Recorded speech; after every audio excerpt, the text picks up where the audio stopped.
Good morning friends and students. সামনে আমাদের লোকনাথ বাবার তিরোধান 2 জুন।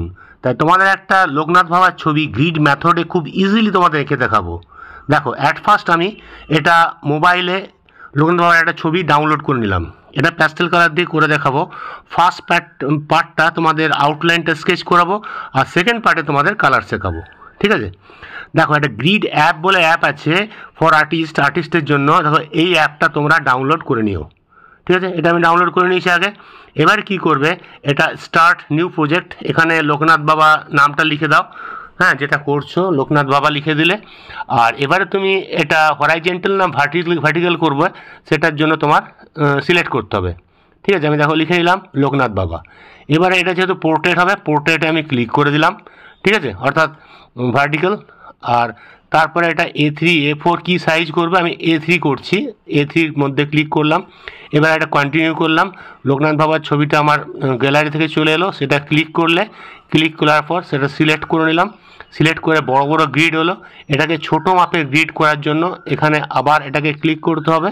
হ্যাঁ, ক্লিক করে তো গ্রিডটা সিলেক্ট আমার করা আছে, তোমরা করে নেবে। আমার একদিকে 14 আছে আর একদিকে 10 আছে, এইভাবে ডিভাইড করে। দেখো, একদিকে আমার এটা একদিকে 10টা হয়ে গেল, মানে ABCDEFGHIJ। আর আরেক দিকে আছে 1 থেকে 14 অর্থাৎ 14। এখান থেকে ওপর থেকে নিচে মানে 14টা আছে ঘর। এইভাবে আমি প্রথমে ফেস থেকে শুরু করব। ফেসটা দেখো কীভাবে করছি। ফেসটা কোন পজিশনে আছে, ফেসটা পজিশনে আছে। আর এই সাইডে আমরা নাম্বার 1 থেকে ফেসটা শুরু করব। ঠিক আছে? তার আগে আমি গ্রিডের ছকগুলো তোমাদের এঁকে নিচ্ছি এখানে। হ্যাঁ, এখানে আমি স্কেল দিয়ে মাপ করে এঁকে নিচ্ছি গ্রিডগুলো। মোটামুটি 1 সেন্টিমিটার করে ভাগ করে করছি। তোমরা এটা যদি বড় পেজে করো আরও, তোমরা 1 ইঞ্চি করতে পারো, 1.5 ইঞ্চি করতে পারো। যেমন মাপের যত বড় করবে ছবি তত বড় হয়ে যাবে। ঠিক আছে? আমি এটা মোটামুটি তোমার A3 পেপারের মধ্যে যে মাপ হয় সেই মাপ অনুযায়ী লাইনগুলো করছি। একদিকে 14টা লাইন আর একদিকে 10টা লাইন। এইভাবে ড্রয়িং করলে তোমরা যত বড় খুশি তোমরা পোর্ট্রেট হুবহু আঁকতে পারবে। তোমাদের রিলেটিভদের পোর্ট্রেট বা তোমাদের ফ্রেন্ডের পোর্ট্রেট, যে কোনো পোর্ট্রেট তোমরা, বা কোনো মনীষীর পোর্ট্রেট, গ্রেট ম্যান, সব হুবহু করতে পারবে। কোনো অসুবিধা হবে না। শুধু একটু কাউন্ট বা ঘর গোনাগুলো যদি পারফেক্ট করতে পারো, হ্যাঁ, তাহলে তোমাদের ড্রয়িংটাও পারফেক্ট হয়ে যাবে। এবারে শেডিংটা তোমাকে একটু শিখতে হবে। শেডিং যদি শিখতে পারো তাহলে একটু ড্রয়িং খুব সুন্দর হয়ে যাবে। যে কেউ ড্রয়িং এটা করে উঠতে পারবে।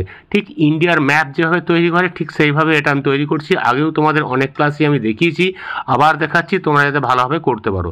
দেখো, এবার মেজারমেন্টগুলো লিখে দিচ্ছি ওপর থেকে ABCDEFGHIJ, এবং ওপর থেকে 1 2 3 4 5 6 7 8 9 10 11 12 13 14। আমি এটা 14/10 এইভাবে ভাগ করেছি।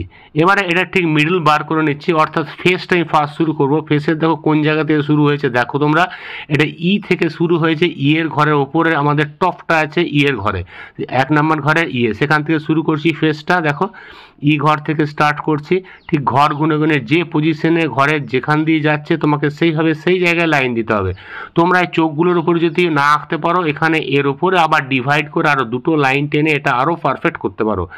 লাইনগুলো যত বেশি হবে তত ছবি তোমার পারফেক্ট হবে। লাইনগুলো যত বড় হবে তত নিজেকেই আঁকতে হবে, ততটা তুমি এটা করতে পারবে না। ঠিক আছে? দেখো আমি কীভাবে করছি, ঘর গুনে গুনে ঠিক ঠিক জায়গায় লাইন দিচ্ছি। হ্যাঁ, তোমরা এবার ঠিক জায়গায় জুম করে করে দেখবে। এখন মোবাইল থেকে আঁকা খুবই ইজি হয়ে গেছে। হ্যাঁ, মোবাইল থেকে তোমরা সবাই এটা আঁকতে পারবে। জুম করলেই দেখতে হবে ঘরের কোন জায়গা থেকে লাইন যাচ্ছে, ঘরের মিডল থেকে না সাইড থেকে কতটা পার্সেন্টেজ ঘরের লাইনের উপরে আছে তোমাকে ফলো করতে হবে। সেটা যত পারফেক্ট তুমি করতে পারবে, ড্রয়িংটা অ্যাকচুয়াল একদম সেম টু সেম ড্রয়িং তৈরি হয়ে যাবে। এটা করার জন্য কোনো অসুবিধা নেই। এবারে তারপরে হয়ে গেলে তোমরা ইরেজার দিয়ে পুরো লাইনগুলো মিটিয়ে দেবে। আমি লাইনগুলো ডিপ টেনেছি তোমাদের বোঝাবার জন্য। তোমরা খুব হালকা টানবে, পেন্সিলে ওয়েটেই লাইনগুলো, স্ট্রেট লাইনগুলো টানবে, তাহলে তোমরা মুছলে এটা ক্লিন হয়ে যাবে।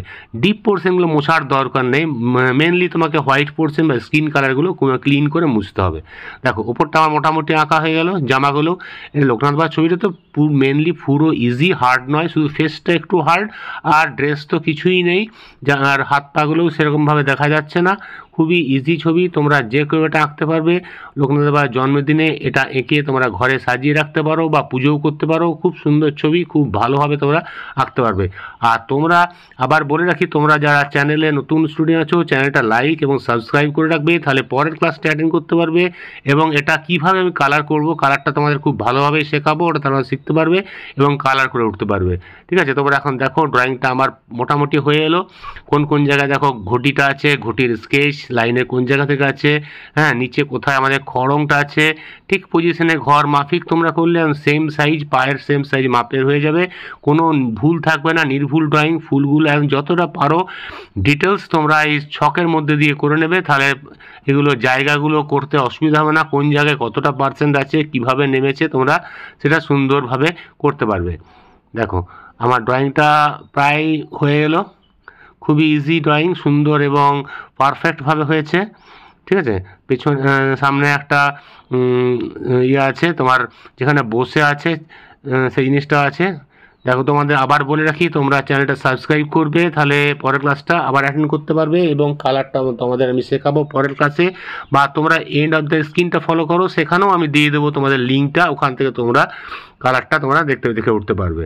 ঠিক আছে, দেখো আমার ড্রয়িংটা তাহলে হয়ে গেল আজকের ড্রয়িং। গিড মাধ্যমে তোমরা ইজিলি খুব ভালোভাবে আউটলাইন স্কেচটা শিখেছো। পরের ক্লাসে তাহলে কালারটা আবার শেখাবো। ঠিক আছে, দেখো কমপ্লিট। তোমরা আজকের ক্লাসটা তাহলে এখানে রাখি, তোমরা ভালো থেকো। আবার পরের ক্লাসে তোমাদের সঙ্গে আমার দেখা হচ্ছে, আবার তোমাদের কালারটা তোমাদের শেখাবো। ঠিক আছে, ঠিক আছে, বাই।